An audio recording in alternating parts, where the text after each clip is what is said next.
तो पहला हाईलाइट तो हमें ये करना है कि ball socket joint, hinge joint, pivot joint और ग्लाइडिंग जॉइंट, इनमें टिक मार दो, बाद में हाईलाइट करना। अभी टिक मार दो कि आगे बढ़ सके। बॉल चलना। Next page.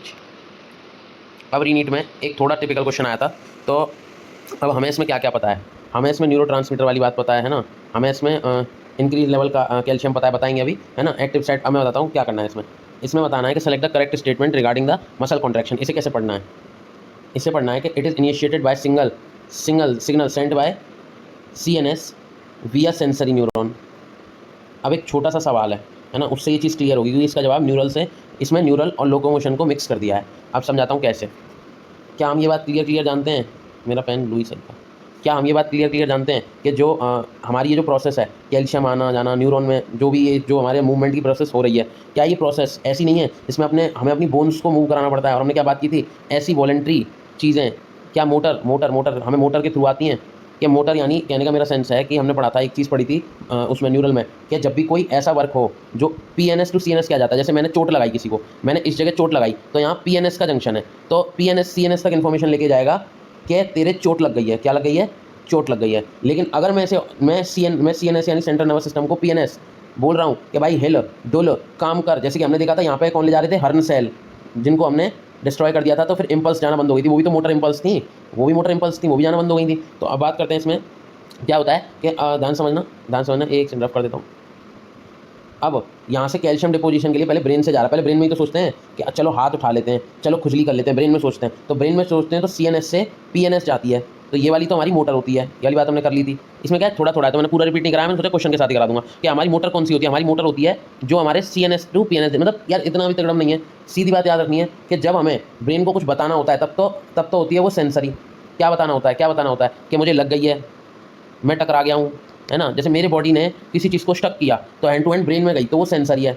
लेकिन मैं कह रहा हूँ कि भाई, अब मैं कह रहा हूँ कि मुझे दीवार में मुक्का मारना है, तो दीवार में मुक्का मारना कैसा है? दीवार में मुक्का मारना मोटर है, क्योंकि मैं सोच के मार रहा हूँ। अब लगेगी वो सेंसरी चला जाएगा, लेकिन पहले मारूंगा वो मोटर जाएगा। तो इसलिए क्या लगता है, हड्डियों का हिलना, मूव करना, क्या सेंसरी है? नहीं, रॉन्ग स्टेटमेंट, ये मोटर होगा।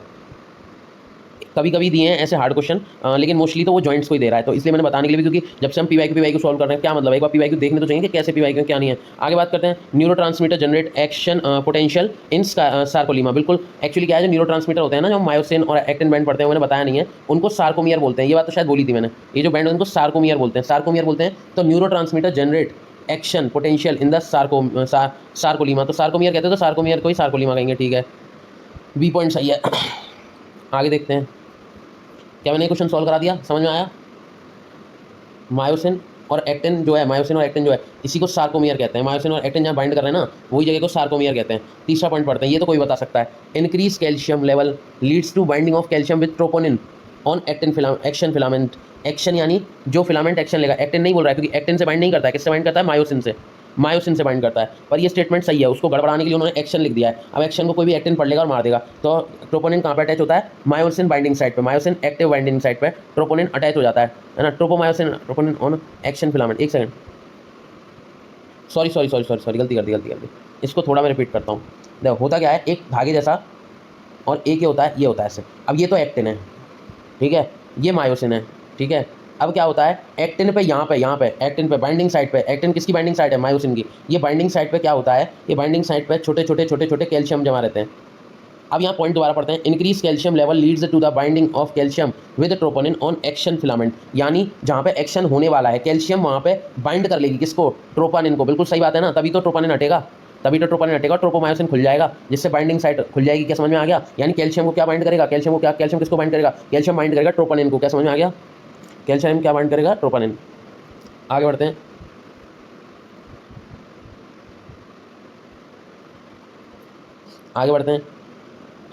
Masking of active site for actin is activated. नहीं, मायोसिन की साइट पे बाइंड होता है, मायोसिन की एक्टिव साइट होती है, ना कि एक्टिन। यानी ये गलत है, ठीक है, सही कौन सा, ये सही है। सार्कोलीमा सही है, सार्कोलीमा के neurotransmitter generate action potential in the सार्कोलीमा। Myosin और एक्टिन, वो न्यूरोट्रांसमीटर की तो बात चल रही थी, उसमें सार्कोलीमा ही तो भरा हुआ, मतलब साइकोलीमा ही तो बोलेंगे उसको, सार्कोलीमा सार्कोमियर यही बोला जाता है उसको। और इंक्रीज कैल्शियम क्या करेगा, ट्रोपोनिन को अपने साथ ले जाएगा। अभी यहाँ ट्रोपोमायोसिन पे जमा है ट्रोपोनिन, कैल्शियम इसको ले गया, अब ये सब ट्रोपोमायोसिन बचा, तो आराम से मायोसिन एक्टिव साइट बाइंड कर लेगी। तो मायोसिन बाइंड कर दिया है, तो क्या लिख रहा है, masking of active site for actin is activated not. अगले स्टेटमेंट पे आते हैं। अगला स्टेटमेंट कह रहा है utilizing the energy from ATP hydrolyse to form cross bridge. Cross bridge बनता है एटीपी के लिए, ऑब्वियसली बॉडी मूव कर रही है, किसी पावर से ही तो मूव कर रही होगी, तो वो क्रॉस ब्रिज को क्या कहेंगे, एटीपी। तो इसमें मुझे ई सही लग रहा है, बी सही लग रहा है और सी सही लग रहा है। सही है, बी सही है, सी सही है, ई सही है, सही था।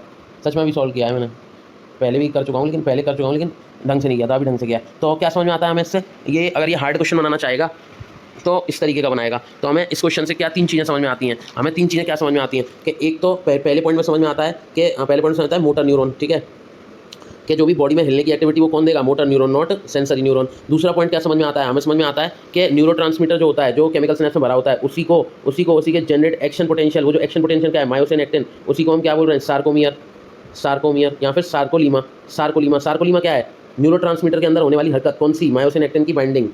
ठीक है, अब बात करते हैं इंक्रीज वाली। अब इंक्रीज लेवल ऑफ कैल्शियम का लेवल बढ़ेगा तो क्या होगा, तो जो ट्रोपोमायोसिन के ऊपर ट्रोपोनिन है वो बाइंड कर जाएगा कैल्शियम से, कैल्शियम उसे ले जाएगा और फिर मायोसिन बाइंड कर जाएगा इजीली, फिर ये तो हट जाएगा ना। एक सेकंड वर्ड से हटाते हैं, देखो ये तो हट गया क्योंकि उसको कौन ले गया, इसको अपने साथ ले गया कैल्शियम इसको, अब ये एक्टिव साइट खुल गई। अब यहाँ पे इजीली कौन बाइंड हो जाएगा, मायोसिन की एक्टिव साइट इजीली बाइंड हो जाएगी। यहाँ पे ये भी हमने पढ़ रखा है, ठीक है, मायोसिन की साइट बाइंड हो जाएगी, ये भी सही है। लेकिन मास्किंग ऑफ एक्टिव साइट नहीं, मास्किंग ऑफ एक्टिन की मास्किंग होती है, उसे अनमास्क किया जाता है, लेकिन वो कभी एक्टिव साइट नहीं होती है ना, मायोसिन एक्टिव साइट होती है। और ये सब क्यों होता है, ये होता है एटीपी निकलती है इसमें, हाइड्रोलाइज तो क्रॉस ब्रिज बनता है। अच्छा, ये ट्रोपोनिन से मायोसिन बन रहा है, ये क्या, यही तो क्रॉस ब्रिज है, इसी को तो क्रॉस ब्रिज बोला है। इसमें क्या हो रहा है, एटीपी का यूटिलाइजेशन, एटीपी ले रहे हैं ना, ये एटीपी ले, हमारी बॉडी एनर्जी क्यों बनाती है, हमारी बॉडी को ऑक्सीजन क्यों चाहिए, ये मूवमेंट कैसे होते हैं, ये सब में चाहिए एटीपी चाहिए, जिससे पावर बनती है, पावर हाउस ऑफ सेल, जो माइटोकॉन्ड्रिया का रहता है, mitochondria power house of cell, ये सब क्यों होते हैं, ये सब बॉडी को एनर्जी देने के लिए होता है। एनर्जी होगी तभी तो हमारी बॉडी में मूवमेंट वगैरह सब पॉसिबल हो पाएगा। तो इसलिए एटीपी का यूटिलाइजेशन कौन करते हैं, hydrolysis to form cross bridge, यानी ये जो क्रॉस ब्रिज बन रहा है ये एटीपी को हाइड्रोलाइज या फिर यूटिलाइज कर देगा क्रॉस ब्रिज के लिए। क्रॉस ब्रिज से क्या होगा, केमिकल सिनेप्स एक दूसरे को क्या भेजेंगे, थोड़ा दूर रहते हैं, सिनेप्टिक क्लेफ्ट होता है, एक दूसरे को इन्फॉर्मेशन भेजेंगे। तो हमने क्या पढ़ लिया कि न्यूरोट्रांसमीटर जनरेट एक्शन पोटेंशियल, बिल्कुल पढ़ लिया। इन सार्कोलीमा, ये वाली बात याद रखना, ये भूल जाएंगे। सार्कोलीमा क्या होता है, ये मायोसिन है, ये एक्टिन जा रहा था, उसमें याद है, ऐसे एक्टिन जा रहा था, ऐसे एक्टिन जा रहा था, ऐसे एक्टिन जा रहा है, तो इसी को सार्कोमियर बोलते हैं, यानी unit of neurotransmitter, unit of actin and myosin is sarcomere. Sarcomere क्या है, unit of myosin and actin. आगे बढ़ते हैं, लिखा भी है, muscle contraction is initiated by a single strand CNS motor neuron. क्या हम साफ देख पा रहे हैं, यहाँ पे लिख रहा है motor neuron. A neural signal reaching the neuromuscular junction release the neurotransmitter एसिटोल, इतना नहीं पढ़ना, वैसे एसिटोल से याद आया, एन एसिटाइल डी ग्लूकामाइन, उसका कॉकरोच का जो वो था ग्रुप 124 अल्फा करके कुछ था।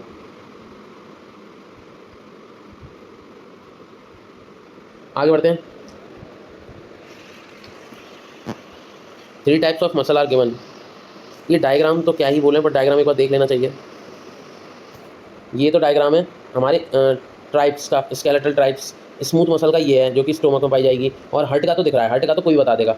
हर्ट का क्यों बता देंगे, क्योंकि हर्ट का देखो अलग ही ब्रांच, हमने पढ़ा था ना, हर्ट का एकदम ब्रांच रहता है, एकदम तरीके से ब्रांच्ड है। तो हर्ट का तो कोई बता है, हर्ट और कनेक्टिव तो याद ही रखें, सॉरी हर्ट और स्मूथ तो याद ही रखने। स्मूथ एकदम ढीला सा है, हर्ट एकदम, तो ये चारों स्ट्रक्चर ध्यान से देखते हैं एक बार। ये तो स्मूथ है, ये कार्डियक हर्ट वाला है ना, एक दिन चेक कर लेता हूँ। हाँ, कार्डियक स्मूथ स्केलेटल, अच्छा ठीक है। ये तो स्केलेटल ट्राइप्स हैं, ये स्मूथ मसल हैं, और ये हमारे किस में पाए जा रहे हैं स्मूथ मसल, भूल गया। ये कार्डियक मसल हैं, ये कहाँ मिल रहे हैं, ये हार्ट में मिल रहे हैं, ये मिल रहे थे स्टोमक में। हाँ, बी इज़ द आंसर। एक और बार ध्यान से डायग्राम देखेंगे, डायग्राम ध्यान से, ये तो याद ही रखना है, हार्ट का है, कैसा है हार्ट का डायग्राम, काफ़ी ब्रांच्ड है। और इसको क्या बोलेंगे, कार्डियक मसल। इसको क्या बोलेंगे, इसको बोलेंगे स्मूथ मसल। स्मूथ एकदम धारदार सी है स्मूथ मसल। कहाँ होगी, स्टोमक में होती, तो मेमोरी ग्लैंड में भी है ना, लेकिन मेमोरी ग्लैंड में नहीं होती, मेमोरी ग्लैंड में थी, उसमें बात ये थी कि ऑक्सीटोसिन वर्क करता है स्मूथ मसल पे। अब हो सकता है मेमोरी ग्लैंड में स्मूथ ही हो, क्योंकि वर्क तो वो स्मूथ मसल पे कर रहा है ना, तो वो स्मूथ मसल को कॉन्ट्रैक्ट करा देता है कौन, हमारा जो क्या कहते हैं हमारा हार्मोन पिट्यूटरी हार्मोन जो वो नहीं पारस नर्वोसा, हाँ पिट्यूटरी का ही पार्ट है, पारस नर्वोसा हाँ पिट्यूटरी का ही पार्ट है।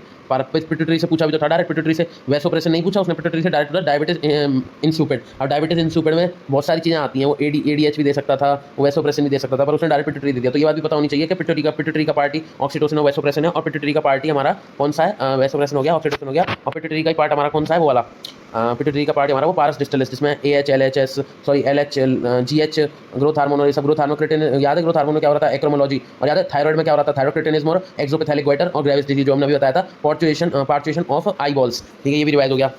और लास्ट ये याद रखनी है, ये स्केलेटल, ये कैसी हैं, ये सीधी सीधी एकदम सीधी सीधी खड़ी, ये ब्रांच ना लगे, इनमें ब्रांचें कट रही हैं, इनमें ब्रांचें कट रही हैं, ब्रांचें कट रही हैं, ब्रांचें कट रही हैं, ब्रांचें कट रही ब्रांचें कट रही हैं। तो ब्रांच वाला तो कौन सा है, कार्डियक हार्ट, ये अलग ही पता चल रहा है, स्मूथ स्टोमक, ये एकदम धारी एकदम सीधी एकदम सीधी एकदम सीधी एकदम सीधी, ये हो गया स्केलेटल ट्राइप्स, ठीक है स्केलेटल ट्राइप्स, स्केलेटल स्केलेटल ट्राइसेप्स। अच्छा हमारे ट्राइसेप में स्केलेटल मसल होती है, हाँ ये बात तो मुझे खैर पता थी, हमारे ट्राइसेप में स्केलेटल मसल होती है, पर डायग्राम नहीं पता था कि स्केलेटल मसल का डायग्राम ऐसा होता है। ये देख सकते हैं स्केलेटल मसल का डायग्राम कुछ इस तरीके का होता है, ठीक है आगे बढ़ते हैं। अभी दोबारा आया, अब इसको इन सारियों को दोबारा हाईलाइट कर लो, इनके आंसर तो रुको सही से।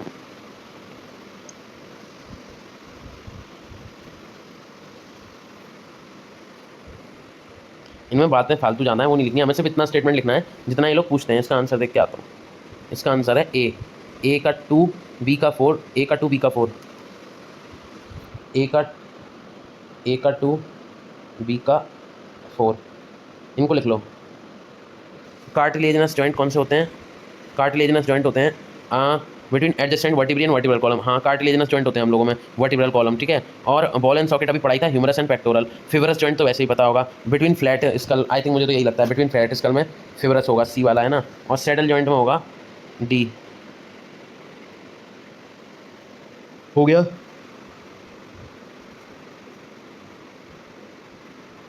आगे बढ़ते हैं, देख भी लेते हैं। ए में जो है सी में जो 1 है और डी में 3rd है, सी में 1 है, हाँ सही है, मैंने यहाँ सी लिखा था, फ्लैट स्कल बोन, और डी में 3rd है between carpal and metacarpal thumb, साथ के साथ याद हो जाएंगे, देखते चलो। लेट्स सी, अब 2023 में भी एक हल्का सा दिमाग लगाने वाला क्वेश्चन दिया है, ठीक है। तो क्या दिमाग लगवाया देखते हैं। Which of the following statement is correct regarding skeletal muscle, skeletal muscle की रिगार्डिंग कौन सी स्टेटमेंट सही है। हमने क्या स्केलेटल मसल पढ़ा है, बिल्कुल हमने स्केलेटल मसल पढ़ा है। स्केलेटल मसल में लिखा है कि muscle bundle held together by collagenous connective tissue layer called fascicle, नहीं उसमें फेसिया था, फेसिया से मिलकर बनता है हमारा कोलेजनस कनेक्टिव टिश्यू। मैंने पहले आंसर देख लिया है इसलिए वरना मुझे भी नहीं पता था, है ना। और sarcoplasmic reticulum of muscle fibre store house of calcium, यहाँ से पता है कि हमने बात की कि सार्कोमियर यूनिट है मायोसिन एक्टिन और वो सब मैकेनिज्म ऑफ मूवमेंट की, तो वही कहना चाह रहा है ये कहना चाह रहा है कि सार्कोप्लाज्मिक रेटिकुलम में ही क्या मसल फाइबर में ही क्या स्टोर रहते हैं कैल्शियम। यस, सार्कोप्लाज्मिक रेटिकुलम सार्कोलीमा और सार्कोप्लाज्म ये सब एक ही मीनिंग है। होता क्या है, सार्कोमियर यूनिट होती है। तो सार्कोमियर क्यों यूनिट होती है, क्योंकि जो कैल्शियम जो निकल के आएगा जिसमें ट्रोपोनिन बाइंड होगा, वो कैल्शियम कहाँ से आ रहा है, वो आता है सार्कोप्लाज्मिक रेटिकुलम से। कहाँ से आता है, नेसल बॉडी हमने किसकी देखी थी, रफ RER और रफ एंडोप्लाज्मिक रेटिकुलम और राइबोसोम की, ठीक है। तो इसी बात सार्कोप्लाज्मिक रेटिकुलम भी हो गया of muscle fibre is a store house of calcium ions. अब बात करते हैं स्ट्रेटेड अपीयरेंस ऑफ, अब बिल्कुल अभी बात करते हैं स्ट्रेटेड मसल की। जो स्केलेटल मसल होती है वो स्ट्रेटेड होती है। स्ट्रेटेड मतलब जैसे हमने ट्राइसेप पढ़ा, अभी ट्राइसेप पढ़ा ना, ट्राइसेप स्केलेटल में तो कैसा होगा, धारीदार, जो हमें वो लाल लाल से वीडियो दिखाते हैं नंगों के एक्सरसाइज वाले, उसमें दिखाते हैं कि ऐसे लाल लाल सी आपकी मसल्स हैं वो ग्रो कर रही हैं, तो उसी को बोलते हैं कि ये स्ट्रेटेड होती हैं, लाइन्स बनी होती हैं proper of skeletal muscle fibre. Striated appearance of skeletal muscle fibre is due to distribution pattern of actin and myosin protein. यानी वो क्यों होता है, क्योंकि वो स्ट्रेटेड क्यों होता है, क्योंकि माइक्रोफाइबर जो होता है ना उसमें एक्टिन होता है, कहीं मायोसिन होता है, कहीं डार्क लाइन, कहीं लाइट लाइन। तो इस वजह से क्या होता है कि हमारा जो स्केलेटल मसल होता है वो लाइंड होता है, क्योंकि उसमें कहीं पे एक्टिन होता है, कहीं पे मायोसिन तैर रहा होता है। अब बात करते हैं M line. M line is considered as the functional unit of contraction called sarcomere. तो बी सही है, सी सही है, और क्या सही है, एम लाइन। एम लाइन के बारे में बात करते हैं, जो एम लाइन होती है, M line is considered as the functional unit of contraction called sarcomere. नहीं, एम लाइन कोई थोड़ी बोल देंगे, कई सारी लाइन होती है, उसमें एच जोन होता है, आई जोन होता है, ओ जोन होता है, उसमें एम जोन कैसे हो जाएगा, no wrong, let's the answer C. मेरे हिसाब से बी और सी सही है।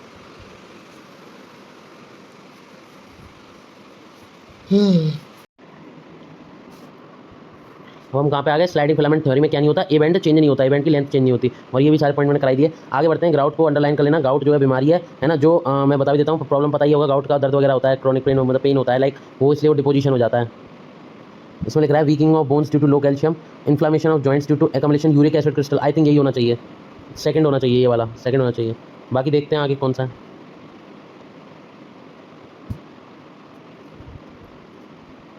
देख लो आंसर इज बी। गाउट में क्या होता है, एग्जैक्ट स्टेटमेंट लिखना क्या, deposition of uric acid and uric acid crystal, statement लिखना हो गया, स्टेटमेंट अंडरलाइन कर ली। गाउट में यूरिक एसिड क्रिस्टल और यूरिक एसिड जमा हो जाता है, ठीक है गाउट में, ठीक है। अब सब बीमारियां देखो, ट्रेंड चलता है, पहले बीमारियों का ट्रेंड था, बीमारियां पूछनी थी इनको, फिर अब इन्होंने बीच में हिंज जॉइंट का ट्रेंड कर दिया, फिर हिंज जॉइंट के साथ एक हार्ड क्वेश्चन डालने का ट्रेंड कर दिया। हालांकि सिर्फ 2 ही आए, 2 के बाद नहीं आए, अब नहीं आएंगे ज़्यादा। ये कौन सा है, assertion reason, osteoporosis is characterized by bone mass and increase chance of fracture. हाँ ये भी बीमारी है, ऑस्टियोपोरोसिस बीमारी है, बीमारी में लिखा है ऑस्टियोपोरोसिस में जाओ, और एग्जैक्ट इसकी लाइन है, हाईलाइट होनी चाहिए। इसमें गलत और सही क्या है, रीज़न करेक्ट नहीं है, रीज़न को मत लिखना, reason is not correct, reason इसका करेक्ट नहीं है।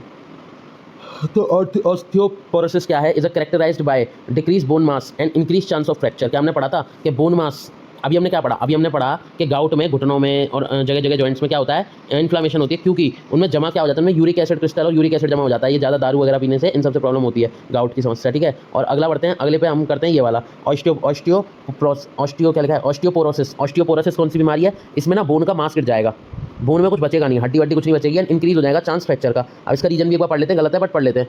रीजन है common cause of osteoporosis increase level of oestrogen, नहीं गलत है, एस्ट्रोजन नहीं बढ़ता है, ठीक है। इन द लाइट, इससे एक बात याद आई मुझे, बात याद आई, वैसोप्रेशन हमारा बीपी बढ़ा रहा था, याद है, और हार्ट में एएनएफ हमारा बीपी गिरा रहा था, वैसो डायलेशन कर रहा था एएनएफ, और वैसोप्रेशन एडीएच क्या कर रहा था, बीपी को बढ़ा रहा था, बीपी इंक्रीज, ये वाली बात मुझे याद आई है ना। और जबकि वो गिरा रहा था वैसोप्रेशन, और जीआईपी क्या था, पेनक्रिया, इंसुलिन पेनक्रिया, सीसीके क्या था, गैस्ट्रिन जीसीसीके, और एएनएफ तो बता ही दिया, एएनएफ हार्ट था, ठीक है। ये बात मॉड्यूल की थी, एक बार रिवाइज करा दी, बाकी लेक्चर में मिल जाएंगी। आगे बढ़ते हैं, ये भी हो गया।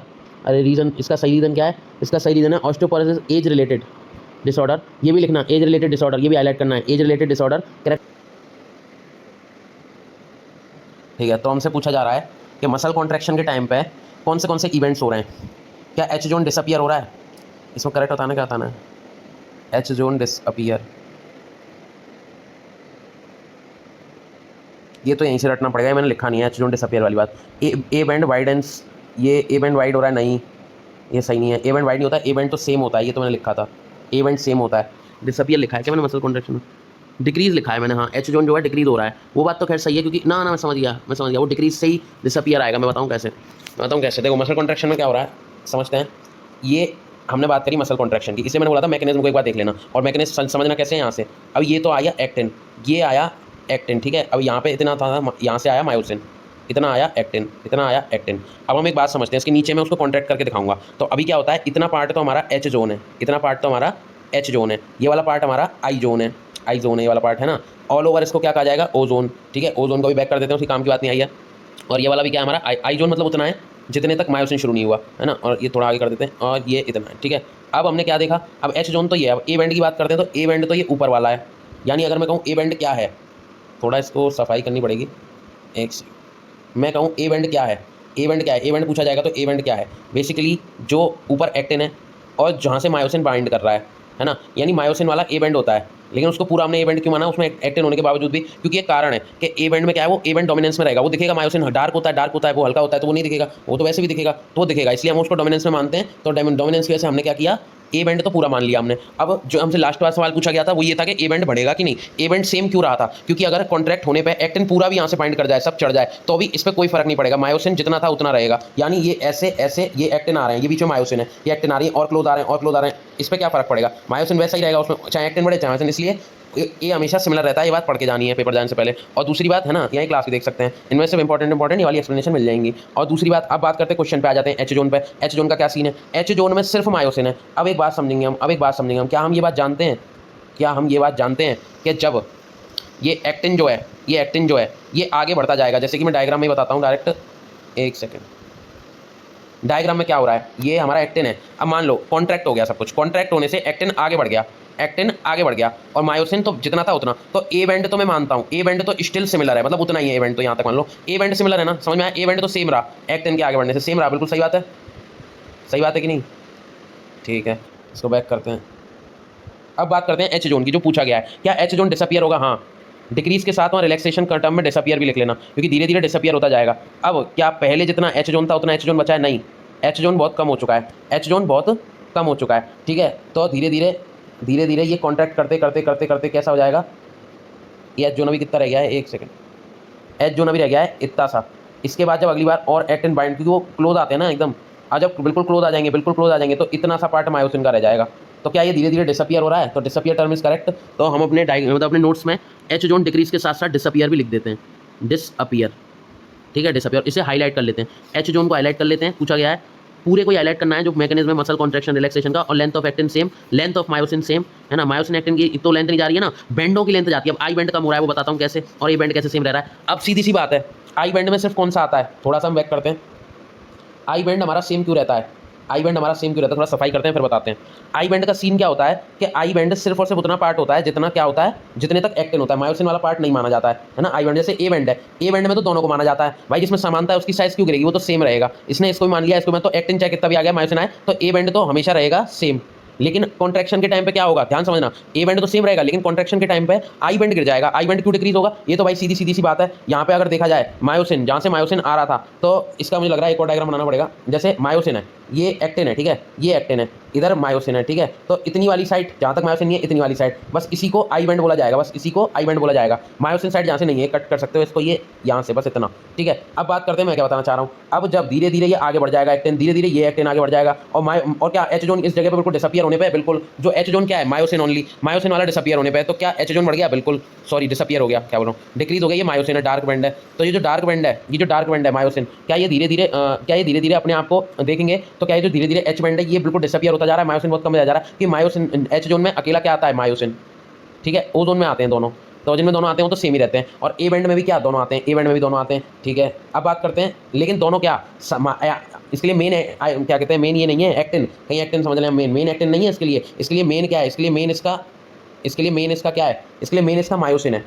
अब मायोसिन में चाहे कितना भी एक्टिन आ जाए, क्या फर्क पड़ेगा, डार्क तो मायोसिन है ना, डोमिनेंस पे तो मायोसिन है, डोमिनेंस चलता है। देखिए डार्क कौन है, डोमिनेंस कौन है, वैसे भी उसे ढक लेगा। हमें स्ट्रेटेड मसल मिलती है ना, वो इन्हीं वैसे मिलती है, हमने क्वेश्चन भी था, क्योंकि कोई डार्क होती है, कोई लाइट होती है, और ऐसी करके हमारी स्ट्रेटेड मसल्स होती हैं, ठीक है। कौन सी वाली स्ट्रेटेड मसल, कौन सी वाली होती है हमारी, हम बोलते हैं उनको क्या बोलते हैं, उनको अभी बताया भी था एक चैप्टर में, गलती डिलीट हो गया, अभी बताया था इसी चैप्टर में, बोलते हैं हमारे ट्राइसेप्स बोलते हैं, स्केलेटल मसल को ट्राइसेप्स बोलते हैं। वही स्केलेटल मसल स्ट्रेटेंड होती है, ये बात याद रखना, स्ट्रेटेंड होती है स्केलेटल मसल, जो हमारे ट्राइसेप्स होते हैं ना, ट्राइसेप्स वगैरह होते हैं, ये सब मसल क्या होते हैं, स्केलेटल होती है। और लाल लाल जिम वाली वीडियो दिखाते हैं, उनमें स्ट्रेटेड दिखाते हैं, तो स्ट्रेटेड कलर किसकी वजह से होता है, मायोसिन और एक्टिन की वजह से। तो अब क्या होता है, एक्टिन तो दिखेगा, तो इस पे ए बैंड पे तो कोई फर्क नहीं पड़ेगा, क्योंकि मायोसिन जितना था उतना है, चाहे उस पर कितना भी ए बैंड चढ़ गया। पर हम क्या बात करने वाले हैं, आप ध्यान सुनना, हम एक बात बताने वाले हैं कि एक सेकंड, कि एच ए बैंड तो चलो ठीक है, तुमने मान लिया नहीं गिरा, लेकिन आई बैंड का क्या हुआ, आई बैंड सस्पेंड हो जाता है, और आई बैंड क्या करता है, आई बैंड सस्पेंड हो जाता है, और आई बैंड क्या करता है, छोटा हो जाता है, तो आई बैंड डिक्रीज, क्या आप समझ में आ गया, आई बैंड डिक्रीज हो जाता है, आई बैंड डिक्रीज हो जाता है, क्वेश्चन के साथ साथ समझने में मजा आता है।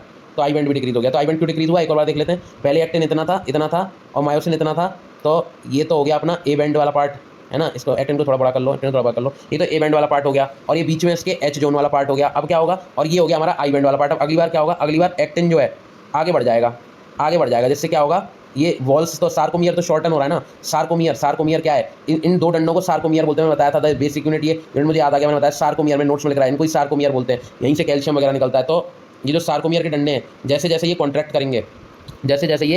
करेंगे, तो एक्टिन आगे की तरफ बढ़ेगा, तो मायोसिन अपनी पकड़ काफ़ी आगे तक बना लेगा, यहाँ तक बना लेगा, लेकिन मायोसिन बढ़ नहीं रहा है, तो ये तो नॉर्मल है, बढ़ तो एक्टिन भी नहीं रहा है, एक्टिन भी नॉर्मल है, यानी ये बढ़ते थोड़ी हैं, एक्टिन भी नहीं बढ़ रहा है ना तुम्हारा मायोसिन बढ़ रहा है, एक्टिन मायोसिन नहीं बढ़ते हैं, बढ़ता क्या है, बेसिकली इनकी जो जोन्स दे रखे हैं वो जोन्स बढ़ते गिरते हैं। तो अब ये है, लेकिन अब इसको हम क्या बोलेंगे, हम इसको ए बैंड बोलेंगे, मायोसिन वाली जगह को ए बैंड बोलेंगे। तो मायोसिन वाली जगह को जब ए बैंड बोलेंगे, तो मायोसिन तो बढ़ के नहीं रहा, तो ए बैंड भी हमेशा सेम रहेगा, क्योंकि अगर एक्टिन ऊपर आके चढ़ भी जाए तो उसे क्या फर्क पड़ता है, प्रोबेबिलिटी में मेन डोमिनेंस में तो यही है, तो ए बैंड सेम रहता है और मायोसिन सेम रहता है, एक्टिन भी सेम रहता है। अगर पूछना एक्टिन भी सेम रहता है, बदलता क्या है, एक्टिन का आई बैंड बदलता क्या है, एक सेकंड,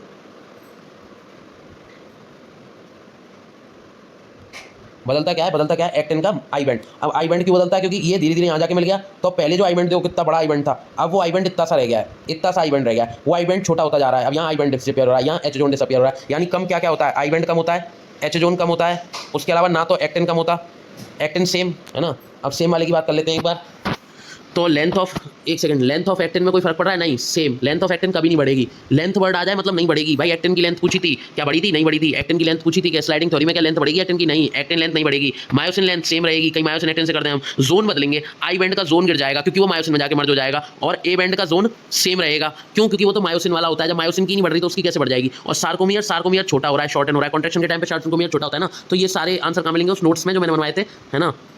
तो उस नोट्स में ये बात लिखी हुई है कि length of actin same, length of myosin same, I band short और रिड्यूस, और ए बैंड सेम, और सार्कोमियर, सार्कोमियर के साथ क्या होगा? शॉर्टन। भाई सार्कोमियर यानी वो दो डंडे वही शॉर्टन हो रहे हैं, तभी तो क्या कॉन्ट्रैक्शन हो रहा है? बिल्कुल, तभी कॉन्ट्रैक्शन हो रहा था। वहाँ उल्टा है, वहाँ कॉन्ट्रैक्शन से इंस्पायरेशन होता है और रिलैक्सेशन से एक्सपायरेशन होता है। वहाँ उल्टा होता है, अपन ने जहाँ पहले पढ़ा था रेस्पिरेशन में।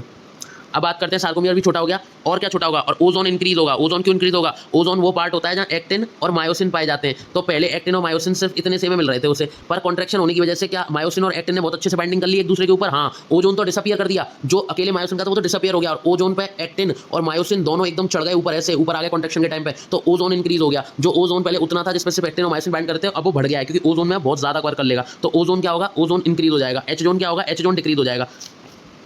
तुम्हारा ओजोन देख, एम लाइन, एम लाइन याद रखना। एच जोन की बीच की लाइन को एम लाइन बोलते हैं, और सार्कोमियर की लाइन को जेड लाइन बोलते हैं। और एक्टिन और मायोसिन क्या होता है? हमारा ओ बैंड होता है। जितना एक्टिन और मायोसिन करीब आएगा उतना ही ओ बैंड बढ़ता जाएगा, क्योंकि ओ बैंड वो नहीं होता जहाँ पे हमारा वो नहीं होता। जैसे कहने का बताता हूँ, जैसे ओजोन रह गया, लास्ट समझाने से ओजोन समझाता हूँ। ओजोन में क्या होता है कि ये ओजोन है, ठीक है, ये ओजोन कैसा था? एक्टिन है, ये मायोसिन है, ठीक है, ये तो नॉर्मल है। अब इतना इसमें एच जोन बन रहा है इसका, ठीक है। अब इसमें हम बात करते हैं, इसमें ओजोन कौन सा है? इसमें ओजोन सिर्फ वो है जहाँ एक्टिन मायोसिन बाइंड कर रहे हैं, ओनली वो जगह, यानी ये वाली और ये वाली, जहाँ एक्टिन और मायोसिन बाइंड कर जाते हैं, ये वाली। इन दोनों में और इन दोनों में सिर्फ इतना सा होगा हमारा ओजोन, क्योंकि ओजोन में कभी भी ये नहीं आता। ये वाला तो हमारा एच जोन है, एच जोन है। और ये बीच की लाइन क्या होती है? एच जोन को बीच की लाइन जो काटती है वो कौन सी होती है? एम लाइन, एम लाइन, ठीक है। तो अब हम इसको देखते हैं, अब हम इसको ध्यान समझते हैं। अब क्या होगा? ओजोन होगा। अब ध्यान समझते हैं कि अब इसमें होता क्या है, इसमें होता क्या है, ध्यान समझते हैं इसको। अब ये तो हो गया अपना क्या? ओजोन हो गया ये तो अपना। अब हमें क्या समझना है? ध्यान समझना। अब जब मसल कॉन्ट्रैक्शन हो रहा है, इन सबको हटाओ ताकि समझने में आसानी हो। अब जब मसल कॉन्ट्रैक्शन हो रहा है तो मसल कॉन्ट्रैक्शन के टाइम क्या होगा? एक्टिन तो ज्यादा आगे चला जाएगा, ठीक है। सार्कोमियर छोटे हो रहे हैं ना, ये एज्यूम कर सकते हो ऐसे, डंडे भी छोटे हो गए, ये डंडे भी छोटे हो, क्योंकि यहाँ पे हमारे साथ मतलब दबाव बन रहा है ना दोनों साइड से, डंडे भी छोटे हो गए, एज्यूम कर सकते हैं। और ये एक्टिन भी आगे चला गया है ना, ये थोड़ा इरेज करते हैं, ज़्यादा आगे चला गया, ये भी आगे चला गया। अब एच जोन तो धीरे धीरे गिर रहा है, डिसअपियर हो रहा है। और अब ये बीच में था इनके मायोसिन। अभी जो मायोसिन था इससे हमने क्या समझा? एक तो आई बैंड रिड्यूस हो गया। क्यों रिड्यूस हो गया आई बैंड? क्योंकि ये जगह छोटी हो गई, और अब आई बैंड वाली जगह और छोटी हो गई, जो पहले इतनी थी वो और छोटी हो गई। तो हम थोड़ा बैक करते हैं इसे। अब हम बात करते हैं ओजोन की। अब ओजोन क्या था? यहाँ पे तो ओजोन सिर्फ इतना सा था, इतना सा था। अब यहाँ का ओजोन कितना है? यहाँ का ओजोन ऑब्वियसली मायोसिन इतना, तो यहाँ का ओजोन जो है, ये ओजोन यहाँ से स्टार्ट होगा, यहाँ से, ठीक है, क्योंकि एक्टिन ऊपर ओवरलैप कर गया ना, एक्टिन ओवर पास आ गया। एक्टिन अलग से डायग्राम बना के दिखा देता हूँ, दो डायग्राम अलग से बना के दिखाता हूँ। अब ये एच जोन का पहला डायग्राम था जिसमें नॉर्मली, अब क्या हो रहा है? सार्कोमियर और छोटा हो गया, तो अब ये दोनों और पास पास आ गए, और पास पास आ गए ये, अरे जाना भाई आगे, और पास पास आ गए। अब मायोसिन इतना सा रह गया। एच जोन की एम लाइन याद है ना, एच जोन लगभग डिसअपियरिंग पे है। और अब ओजोन, ओजोन बढ़ गया। अब ओजोन बढ़ गया, देखो कितना सारा एरिया कवर कर ले रहा है। इसको थोड़ा बड़ा बना देता हूँ ताकि समझ में आए। अब इसमें तो ओजोन नेक नेक सा था, इतना इतना सा, इतना इतना सा ओजोन था इसमें तो। लेकिन अब यहाँ पे पढ़ते हैं, यहाँ पे ओजोन कितना होगा? अब ये एक्टिन इतना जाएगा, एक्टिन इतना जाएगा, मायोसिन इतना रहेगा बीच में। तो ये वाला एरिया, पूरा एरिया, ये यहाँ से स्टार्टिंग से ये एरिया से लेके ये एरिया तक, जहाँ तक एक्टिन और मायोसिन दोनों है, ये ढंग से नहीं बना, बैक करते हैं। जहाँ तक एक्टिन स्टार्ट हो रहा है, जहाँ से एक्टिन स्टार्ट हो रहा है मायोसिन से मिलना, वो जगह, इतनी जगह ओजोन होगी। तो क्या कॉन्ट्रैक्शन से ओजोन बढ़ता है? यस, ओजोन कॉन्ट्रैक्शन से बढ़ता है, ये भी समझ में आ चुका है, ओजोन कॉन्ट्रैक्शन से बढ़ता है। और इसमें कोई है पॉइंट है नहीं। और एच जोन क्या हो जाता है? डिसअपियर या डिक्रीज हो जाता है। और रिलैक्स होने पे ये सारा फिनोमेना अपोजिट हो जाता है। लेकिन रिलैक्स का नहीं पूछेगा, क्योंकि हमारा मेन काम कॉन्ट्रैक्शन कराना है, ना कि रिलैक्सेशन। तो अब इनका आंसर देते हैं। अब इनका आंसर में एच जोन डिसअपियर, ठीक है, बिल्कुल सही है। A band widens, A band wide हो जाता है, ऐसा तो नहीं है, ए बैंड सेम रहता है। मायोसिन और एक्टिन पे पूछेगा, मायोसिन और एक्टिन पे बच्चा कंफ्यूज हो जाएगा कि एक्टिन तो मिल जा रहा है, लेकिन मायोसिन और एक्टिन की लेंथ तो एक्चुअल में बढ़ी नहीं रही है। मायोसिन और एक्टिन की लेंथ हमेशा सेम रहेगी। बढ़ता गिरता क्या है? बैंड्स। कौन सा गिरता है? आई बैंड गिरता है। एक तो जो उनमें कुछ अलग हो रहा है, बस वो याद रखो कि आई बैंड में, एक तो आई बैंड में क्या हो रहा है? आई बैंड में डिक्रीज हो रहा है, एच जोन डिक्रीज या डिसअपियर हो रहा है, और ओजोन बढ़ रहा है। जो अलग अलग होने वाली चीजें, ओजोन बढ़ रहा है, ओजोन बढ़ रहा है, आई बैंड गिरा, और कुछ नहीं है। और सारे ए बैंड सेम है, मायोसिन सेम है, एक्टिन सेम है, और मायोसिन सेम है, एक्टिन सेम है, और ओजोन और हमारा क्या कहते हैं, और तो कुछ नहीं है, बस यही है, एक्टिन, मायोसिन और ए बैंड रिमेन सेम। और कुछ है क्या? सार्कोमियर शॉर्टन, हाँ वो नहीं लिखा। सार्कोमियर कैसा होगा? सार्कोमियर छोटा होगा, जब भी तो कॉन्ट्रेक्शन में पूछा जाएगा साइकोमियर छोटा होता है क्या? Z line comes closer. अब एक बात बताता हूँ है ना, जल्दी से लास्ट बात। एम लाइन तो बताई दी। एम लाइन तो बीच में होती है, कहाँ पे बीच में? जहाँ पे हमारा एच जोन होता है उसके बीच में होती है। अब बात करते हैं सार्कोमियर क्या है। ये दो डंडे जो है ये सार्कोमियर है और इन्हीं को जेड लाइन कहा जाता है। इन्हीं दो डंडों को जेड लाइन कहा जाता है। जैसे जैसे ये कॉन्ट्रैक्ट करेंगे तो सार्कोमियर होगा शॉर्टन, शॉर्टन। और कॉन्ट्रैक्शन में ये स्टेटमेंट पूछ सकता है कि कॉन्ट्रैक्शन के टाइम क्या होता है जेड लाइन का, तो जेड लाइन कम क्लोजर। ये तो गधा भी बता देगा कि दो जेड लाइन आपस में पास पास आती जा रही है, पास पास आती जा रही है, तो उसी को बोलेंगे कॉन्ट्रैक्शन, यानी जेड लाइन का पास आना और सार्कोमियर का छोटा हो जाना। तो सेकंड स्टेटमेंट गलत है, वाइडेंस नहीं सेम आएगा। आई band reduce with in width बिल्कुल सही है। विड्थ में लेंथ की बात नहीं चली, लेंथ की बात तो होती नहीं है, लेंथ की बात तो होती नहीं है, यहाँ बात होती है विड्थ की, लेंथ की बात तो होती नहीं है, विड्थ की बात होती है। दोबारा देखते हैं इसे। अब हमने क्या इसमें देखा कि जेड जोन डिसअपियर हो जाएगा, बिल्कुल हो जाएगा। क्या ए बैंड वाइडेंस होंगे, यानी ए बैंड बढ़ जाएंगे? नहीं, ए बैंड रिमेन सेम। और I band reduce in width, तो बिल्कुल सही बात है। विड्थ का मतलब होता है इधर की चौड़ाई और लेंथ होता है ऊपर की चौड़ाई। तो जो मायोसिन एक्टिन में वर्ड आ रहा था वो लेंथ का आ रहा था, तो वैसे भी लेंथ वाला वर्ड गलत था। अगर ये भी लेंथ में होता ना तो ये गलत होता, क्योंकि लेंथ में थोड़ी कम होता है। ये किस में होता है? आई बैंड लेंथ में कम नहीं होता, लेंथ में कम थोड़ी होता है। आई बैंड कम होता है बेसिकली ये होता है अपना क्या बोलते हैं विड्थ में, ऐसे साइड साइड में जाता है तो विड्थ में कम होता है। कौन सा? I band. तो आई बैंड हमारा विड्थ में कम होगा, तो आई बैंड रिड्यूस इन विड्थ, ठीक है। Myosin hydrolyse ATP releasing the ADP and pi. Myosin hydrolyse ATP, ATP तो देखो हाइड्रोलाइज मतलब एटीपी तो बनती है, लेकिन एडीपी वगैरह का कोई कंसेप्ट नहीं पढ़ा था और मायोसिन हाइड्रोलाइज का भी नहीं पढ़ा था, तो इसको अभी के लिए गलत रखते हैं। बाकी सही कौन से हैं? एक तो सी, एक ए, और अब ई देखते हैं। Z line attached to the actin, Z line जो है वो कह रहा है कि एक्टिन से अटैच हो जाती है, आर पुल्ड इनवर्ड, उसको अंदर की तरफ ढकेलती है। ये तो कोई टर्म है, ये तो उसमें नहीं मिलेगा। ये वैसे है कि जेड लाइन, जो जेड लाइन कोने वाली लाइन है वो कॉन्ट्रैक्शन कर रही है एक्टिन की वजह से, क्योंकि एक्टिन क्या करता है? पुल करता है अंदर की तरफ, और इस वजह से उसमें कॉन्ट्रैक्शन हो रहा है। तो इसको तो एक बार चेक करना पड़ेगा, इसका सही आंसर क्या है? इसका सही आंसर है, एक सेकंड, ए हमारा सही था, सी हमारा सही था, और डी और ई, यानी ये बिल्कुल सही वाला पॉइंट है। डी और ई वाले पॉइंट याद कर लेना। ये वाले पॉइंट मुझे नहीं पता कहाँ है, मुझे मिले नहीं। तो myosin hydrolyse ATP releasing the ADP और पीआई, यानी सीधा याद रख लेना कि एटीपी बनेगा। मायोसिन मायोसिन मायोसिन और एक्टिन में पढ़ा है ना हमने, तो मायोसिन तो एटीपी बनाएगा और क्या करेगा? एडीपी और पीआई को रिलीज करेगा। यानी मायोसिन का काम क्या है? एटीपी बनाना और एडीपी और पीआई को रिलीज करना। ये तो किसका काम है? हमारे मायोसिन का। और एक्टिन का काम क्या है? एक्टिन का काम है पुल करना, पुल करना जेड लाइन्स को। ये बहुत इंपॉर्टेंट है, इसको शॉर्ट की फॉर्म में कॉपी में लिखना चाहिए। जेड लाइन क्या है, सार्कोमियर क्या है? ये डंडे। तो ये जो डंडे हैं जेड लाइन के, इन डंडों से कौन अटैच होता है? एक्टिन, एक्टिन अटैच होता है। मायोसिन तो यहाँ बीच में होता है, तो ऑब्वियस सी बात है कि एक्टिन जब इन जेड लाइन से अटैच है तो एक्टिन ही पुल करेगा अंदर के लिए, एक्टिन ही पुल करेगा अंदर के लिए। ये तीसरी बात याद रखनी चाहिए कि एक्टिन ही पुल करेगा अंदर, ढकेलेगा, और यही शॉर्टन कराएगा सार्कोमियर को। और मायोसिन जो रहेगा, मायोसिन का काम क्या है? एटीपी कुछ तो करेगा, तो हाइड्रोलाइज करेगा, एटीपी को एनर्जी बनाएगा, जिसकी मदद से हमें मूवमेंट होता है। एटीपी बनाएगा और एटीपी से रिलीज क्या करेगा? एडीपी। अब हर चीज कुछ ना कुछ बनाती है तो रिलीज भी करती है, तो एडीपी और पीआई, एडीपी और पीआई को रिलीज कर देगा। ठीक है, ये भी हो गया। तो ये दो वर्टिब्रेट्स हैं, वेंट्रिकली टू द स्टर्नम, सारी थोड़ी हो रही हैं, कुछ ही तो हो रही हैं, साथ ही तो हो रही हैं स्टर्नम से कनेक्ट। उसके बाद कौन सी स्टर्नम से कनेक्ट हुई? ना फॉल्स हुई ना फ्लोटिंग हुई। फॉल्स हो गई 8th 9th 10th, और 11th 12th हो गई फ्लोटिंग, फॉल्स हो गई। तो there are 7 pair of vertebrosternal. अब ये करेक्ट है, वर्टिब्रो स्टर्नल, इसलिए मैंने पीछे लगाने को बोला था। रिब्स के पीछे वर्टिब्रो स्टर्नल है कि 7 रिब पेयर। ट्रू रिब को बोला जाता है वर्टिब्रो स्टर्नल, थ्री रिब को बोला जाता है वर्टिब्रो कॉन्ड्रल, वर्टिब्रो कॉन्ड्रल, और 2 रिब के पेयर को बोला जाता है 11th और 12th को, फ्लोटिंग वाले को वर्टिब्रल, क्या बोला गया था? वर्टिब्रल रिब्स, बस नॉर्मल वर्टिब्रल रिब्स। दोबारा रिपीट करते हैं, वर्टिब्रल स्टर्नल क्या है? 7 रिब, 3 रिब वर्टिब्रो कॉन्ड्रल, और टू रिब्स जो कि हमारी फ्लोटिंग वाली रहती है। 2 रिब्स जो टू रिब्स जो होती हैं वो होती है हमारे पास वर्टिब्रल रिब्स, नॉर्मल वर्टिब्रल। और वर्टिब्रो कॉन्ड्रल कौन सी होती है? फॉल्स वाली। 8th 9th 10th और 7 तक जो होती है 2 रिब्स, वो कौन सी होती है? वो होती है हमारी और ये हाइलैंड कार्टिलेज से कनेक्ट होती है वर्टिब्रो स्टर्नल और कॉन्ड्रल 3 वाली होती है। और क्या हमने एक बात तो पढ़ी थी कि स्कैपुला वाली बात और याद रखनी है। स्कैपुला जो है वो सेकंड से लेके 7th रिब तक आता है, ये वाली बात याद रखनी है। स्कैपुला जो है सेकंड से लेके 7th रिब तक आता है। और स्कैपुला में कंफ्यूजन हो गई थी, क्लेविकल का आंसर एक्रो क्या है?